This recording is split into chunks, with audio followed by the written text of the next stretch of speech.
Sabe por que hoje a gente fala em capital, em investimento, e não em, sei lá, baús de tesouro cheios de ouro? Pois é, houve um tempo em que a lógica era exatamente essa. Acumular ouro era o que importava. A gente vai entender agora a grande virada de chave, a passagem do mercantilismo para o capitalismo e por que isso, no fim das contas, mudou absolutamente tudo.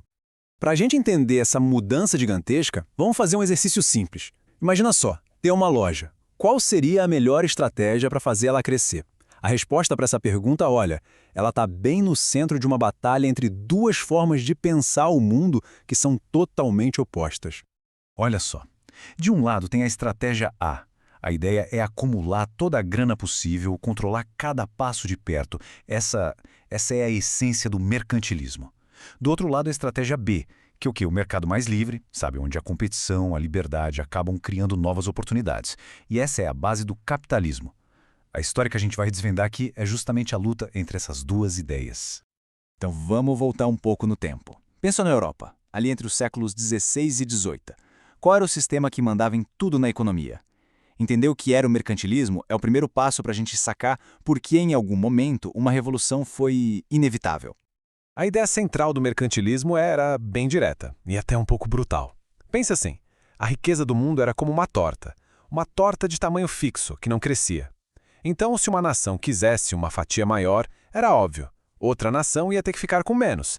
Era um jogo de soma zero, uma briga constante por um tesouro que não aumentava. E para ganhar nesse jogo, existia um manual de regras bem claro, viu? O objetivo número 1, simples: garantir que entrasse mais ouro e prata no país do que saísse. E as táticas para isso? Bom, tinha de tudo. Barreiras comerciais bem altas para proteger a produção local, a exploração de colônias para pegar matéria-prima barata e, claro, um controle de ferro do governo em cima de toda a economia. Essa frase aí, do economista Thomas Mann, resume perfeitamente a regra de ouro do mercantilismo. A meta era sempre ter um saldo positivo na balança comercial. O que isso quer dizer na prática? Vender o máximo que der para outros países e comprar o mínimo possível deles. Simples assim. Bom, agora a gente avança um pouco no tempo e vamos ver como esse sistema, que parecia uma fortaleza, começou a apresentar umas rachaduras bem sérias. As bases do mercantilismo, olha, elas começaram a tremer.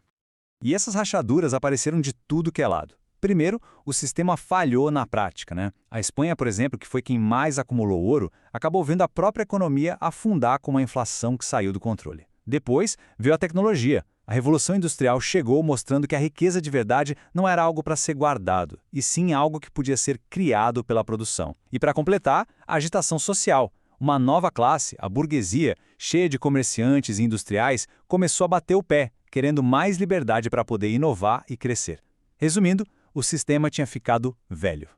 Com os métodos antigos fazendo água por todos os lados, o palco estava prontinho para uma ideia completamente nova. Uma forma radical de pensar a riqueza e a economia. E aí, em 1776, um livro mudou as regras do jogo. Em A Riqueza das Nações, um cara chamado Adam Smith jogou uma ideia no mundo que virou tudo de cabeça para baixo. Ele disse o seguinte: a verdadeira riqueza de um país não está no ouro guardado nos cofres. Está na capacidade do seu povo de produzir coisas, de oferecer serviços. Lembra daquela história da torta? Então, a metáfora mudou completamente. Para o Adam Smith, a torta da economia não era fixa, de jeito nenhum. Ela podia crescer. E como? Bom, através do trabalho, da especialização de cada um, do livre comércio, tudo isso guiado por uma tal de mão invisível. A ideia é que quando cada um busca o seu próprio interesse, de uma forma quase mágica, acaba beneficiando todo mundo. A torta podia sim crescer para todo mundo. Ok, mas o que, de fato, causou essa mudança gigantesca? A gente pode pensar em 4 forças principais, que, atuando juntas, basicamente demoliram o sistema antigo e construíram um novinho em folha no lugar. Primeiro, a tecnologia. A balança do poder econômico simplesmente virou. A capacidade de produzir em massa, com as máquinas e as novas tecnologias da Revolução Industrial, se tornou muito, mas muito mais valiosa do que só guardar ouro. De repente, uma fábrica barulhenta, produzindo sem parar, passou a valer mais do que um baú de tesouro silencioso e trancado. Depois, a parte social e política.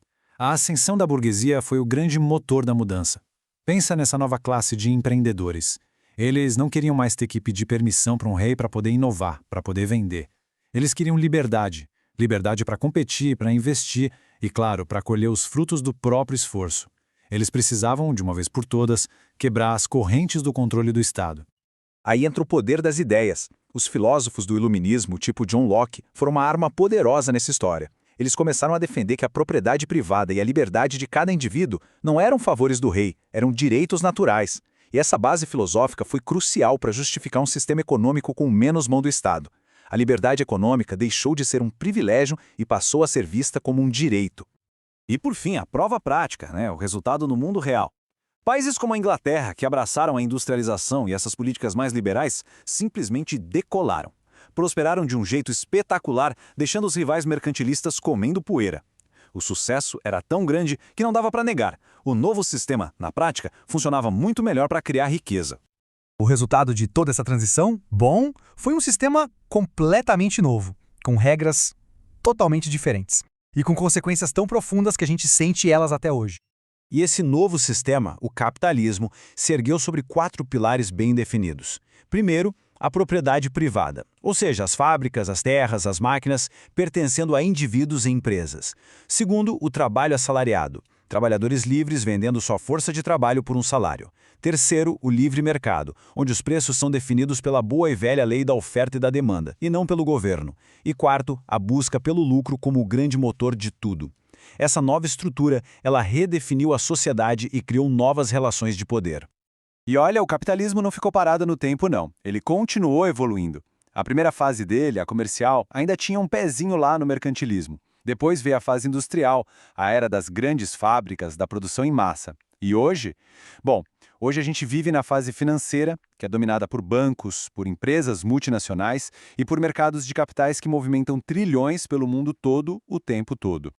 O impacto de tudo isso foi astronômico. Pega esse dado para ter uma ideia. Nos 200 anos que se seguiram à Revolução Industrial, o PIB per capita global, ou seja, a riqueza dividida por pessoa no mundo, cresceu mais do que em toda a história da humanidade antes disso. Somada, foi literalmente uma explosão de riqueza que nunca tinha sido vista antes.